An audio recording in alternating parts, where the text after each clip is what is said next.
Hi everyone, in this video we are going to learn how to install VirtualBox and run a virtual machine appliance on it. So the virtual machine appliance that we are going to run is Ubuntu 18, and we're going to start with seeing where we can get the download the VirtualBox from.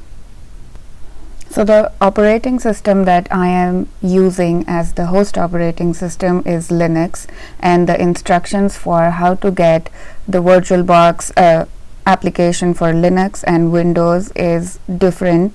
But once you have that part figured out, everything else that I am going to say here is going to be valid for both of the operating systems. So if you go to this link here, and I will try to add a separate document with all the helpful links so you don't have to look at them in the video again and again through your installation. But if you go to this link, virtualbox.org/wiki/downloads, you should be able to see that they have a link to get the package for Windows host, a link for OS X host, and for Linux distributions. So let me use the example of Linux distribution. For Linux, it's simple, and you can use the apt-get method to install VirtualBox, and the latest version of this is 6.1. But for Windows, you go to the other link and you should be able to download an executable, which I downloaded, I didn't need that. You should be able to download an executable, and that executable will install the same way other Windows packages install. Once you have VirtualBox installed, it should look like this, except you will not see any virtual machines available on a fresh installation. So once you have this installed, the next thing we need to do is install Ubuntu 18, the latest version of Ubuntu 18 that's available as a virtual machine appliance on our VirtualBox. For this, we need a disk image, which is an ISO file of this operating system release. So to get that disk image, this is where you get it from. It's called releases.ubuntu.com/18.04. That's the latest long-term release. So for Ubuntu, every even numbered release is a long-term release, which is a long-term support release. So 16, 14, 18, these are all supported in the long term, and you can select the desktop image. We don't need the server image, and when you click on this link here, it should download a .iso file. For now, all you need to know is where that file is saved on your computer, and we will come back to this later after we do some initial setting up of the virtual machine appliance. So to start setting up an appliance, you open your VirtualBox manager again, and you should see all of these things on top. So new and settings and discard and show. We click on new to set up a new appliance.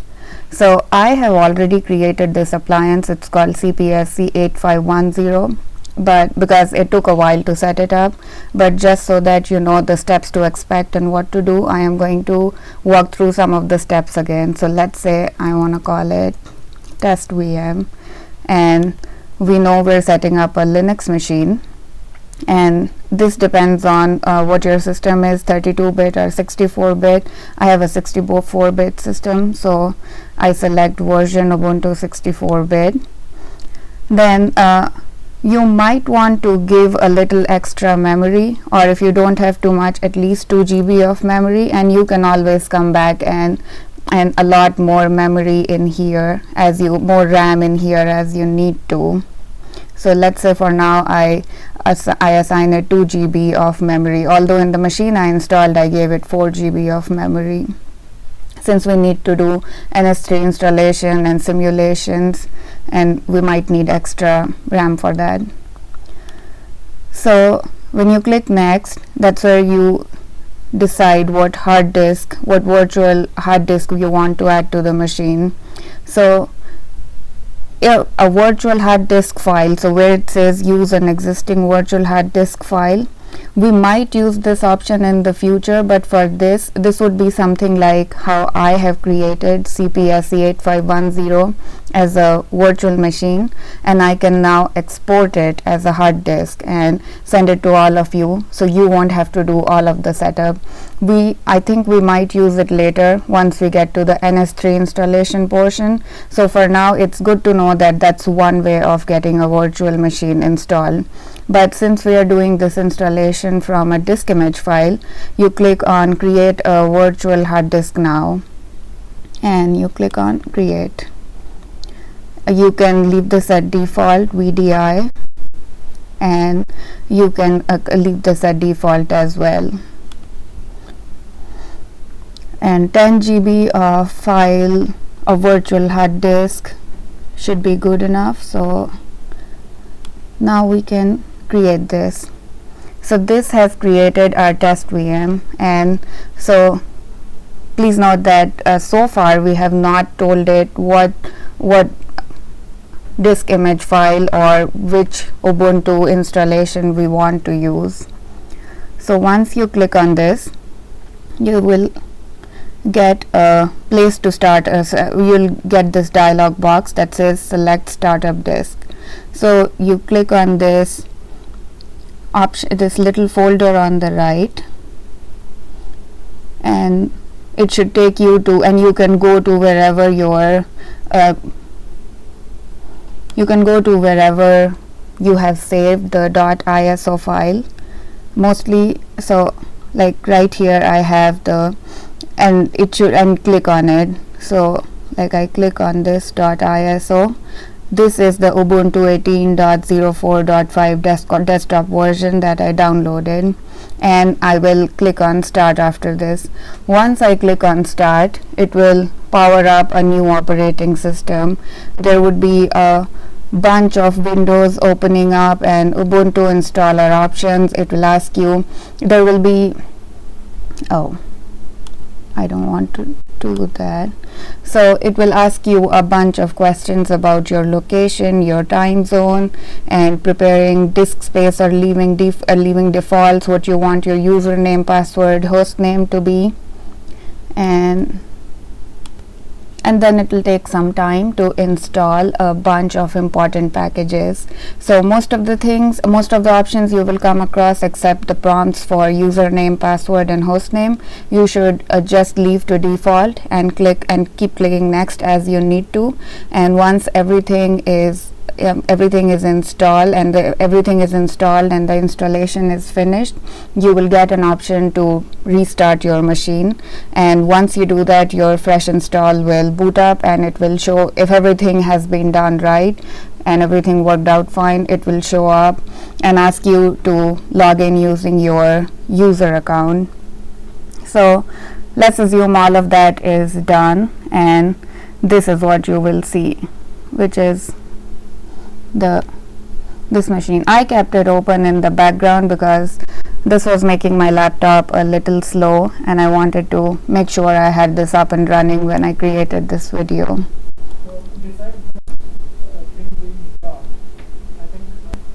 So now we are in our virtual machine that we have just walked through the steps of provisioning, and this is the screen. I set my username as CPSC8510, and I am going to enter my password, and this is Ubuntu 18.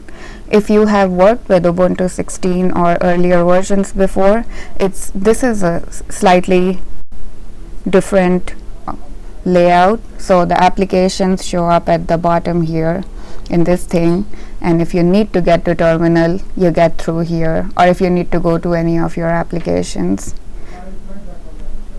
And so the first thing we want to do is set up networking. So by itself, you can set up networking from outside before you start the VirtualBox. You can right click on your virtual machine, go to settings, and then go to network. This is one way to do this, but there's also a way to do this from even when the virtual machine is open. So I am going to do that way. So you go into devices and you go into network and network settings. This leads you to the same place where you can go from the VirtualBox manager outside that I just showed you. By default, a new virtual machine is configured to using NAT. When it uses NAT, what VirtualBox Manager does is use DHCP to assign it an IP address, which would be 10.0. something. That IP address allows you to be able to reach the internet from inside the virtual machine, but other machines over the internet cannot reach your virtual machine. So like if you had this set to NAT, you would be able to ping your local host, which is the actual machine on which the VirtualBox is, and let's say we call the VM the guest host, but the local host would not be able to ping back the guest host. So to get around that, for machines outside of for machines over the internet that can reach your IP address to be able to ping you, or that can reach your local machine, we set this to a bridged adapter. This is called creating a bridge network. So the name that we give here, it will, if you only have one interface on your local machine, that on your local operating system that through which you are getting internet, this name will automatically default to the name of that interface. If you have multiple options, you can pick which interface you want to connect to. So just to clarify that point, this I'm going to open the Ubuntu terminal on my local host. So this is my local host, and if I do ifconfig, you can see that I am getting internet through WLS8 interface and my IP address. So I set the interface name here for the bridged adapter to WLS8 and I click OK. Another thing I need to set before I do anything is go into settings, go into network in settings, and add a network profile. So I'm going to come back to this after I show you the ifconfig response from inside the virtual machine.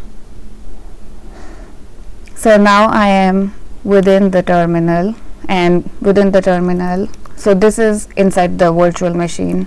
I do ifconfig.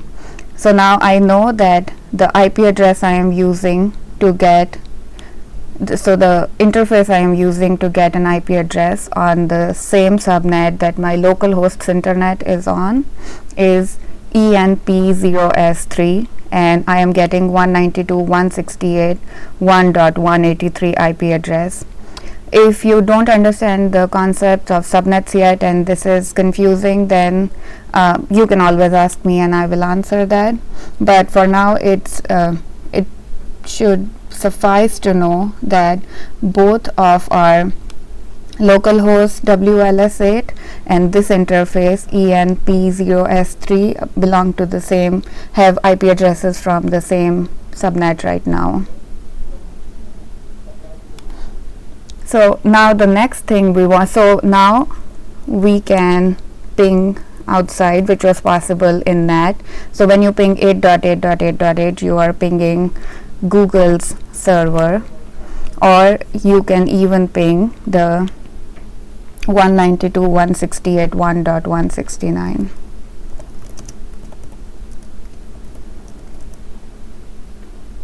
So what I'm doing right now is pinging my local host from my guest OS.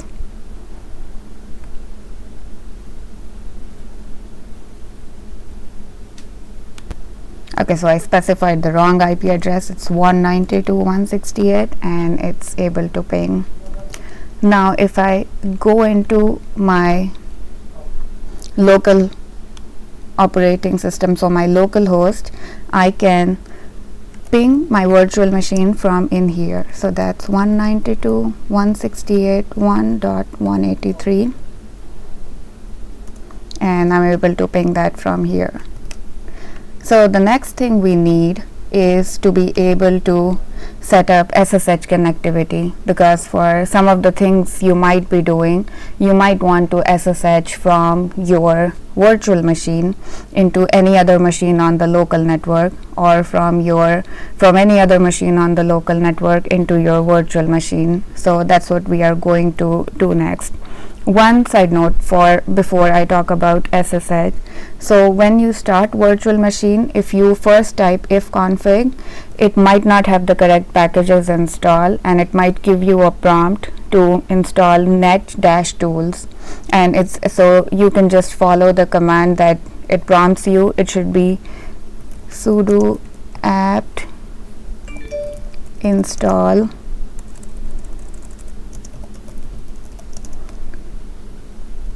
net-tools. So that's the command. I already have net-tools installed, so this won't install anything new, but just so you know, that's the command. Then so for us to be able to SSH out of this machine and to enable SSH service, you need to start the OpenSSH. You need to install the OpenSSH server, the command for which is this: sudo apt install OpenSSH server.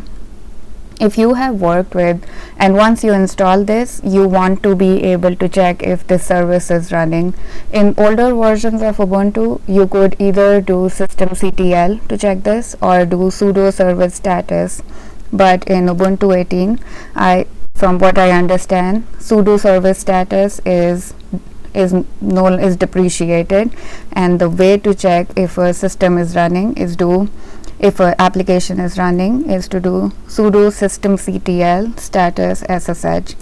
So once I do that, it shows me that SSH server, that OpenBSD secure shell server is running in the background.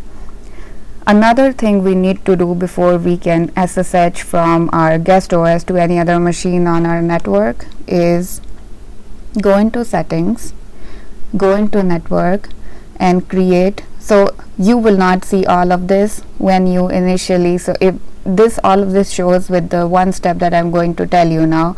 So don't worry if all you see when you click here is just one line saying wired connection. So we will create a new profile. In the name of the profile, we will give it the IP address of where we are, of the interface that's getting internet for us. So that is enp, let's see. So we will give it the name enp0s3. In the MAC address, we will give it this MAC address associated with the enp0s3 interface. That's the MAC address, the one that says ether. That's the MAC address we are going to give it. We're going to put that right here. Leave cloned address empty, leave MTU automatic. In IPv4, you're going to set it to automatic DHCP so that the IP address assigned is automatic, and then click on add. Since I've already done this, I'm going to cancel. So now we want to see if we can use these settings to log into a different machine on our network. So right now the only two machines on my network with SSH are the virtual machine and the host OS. So I am going to SSH into the host OS. To SSH into a machine, you do SSH, the username of that machine, in my case it's mcore, and then the IP address of that machine. So the IP address of our machine is 192.168.1.169.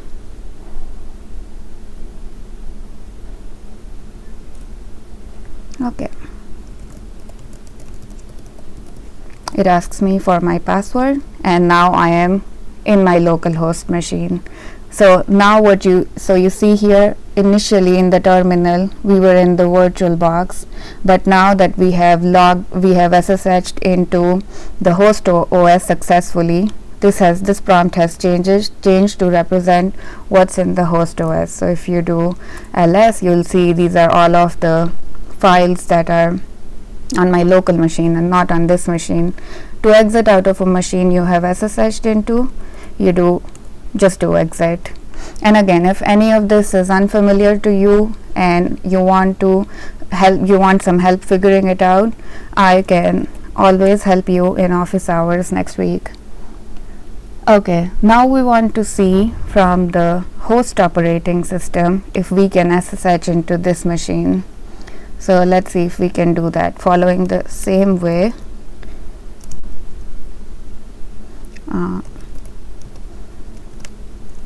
Okay, I was trying to do a reverse search, but oh, there it is. Okay, so this is our host machine, and this is the name of my, so the following the same way to SSH, I will do SSH CPSC8510, which is the name of the guest operating system, the virtual machine we created, and this is the IP address of that virtual machine. And I press enter, I enter the password, and now I am inside the CPSC8510 guest VM. So, and to exit out of it. So basically what we have done here is we have created a way for any machine that can access the host OS to access the guest OS as well, and for us to be able to SSH to machines on our network from within the VM, and for machines outside in our network to access inside the to access our guest VM. There are going to be more tools that we might install as a part of a regular installation. So when we start a virtual machine, when we create or spin up a new virtual machine, we might want to install tools that we would regularly use, like TCP dump or iPerf for performance evaluation. And I think what I can do is create a list of different utilities that we will use and install them. Like I said before, that eventually once we install NS3 on these on this virtual machine, what we would do is share maybe a virtual machine appliance with the class that has NS3 already installed on it and all of this already on it. But while we do that, if you want to install VirtualBox and create a virtual machine on your own, this is the method to do this. And if we do the NS3 way that I have just talked about, where we install the NS3 machine on this virtual machine and then I share the virtual machine appliance with the class, what I'm going to do is make another video showing how to do an installation not from a disk image but from a pre-existing virtual machine appliance like the one I will send you. And we will put up the disk image for Ubuntu 18 on either the class website or Canvas. So in case you don't want to download it from this link here, that is another way where you can get it from. So that's all I had for today. That's how you install a virtual machine appliance in VirtualBox. And if you have any questions, please email me or I can help you out with them next Wednesday during office hours. Thank you.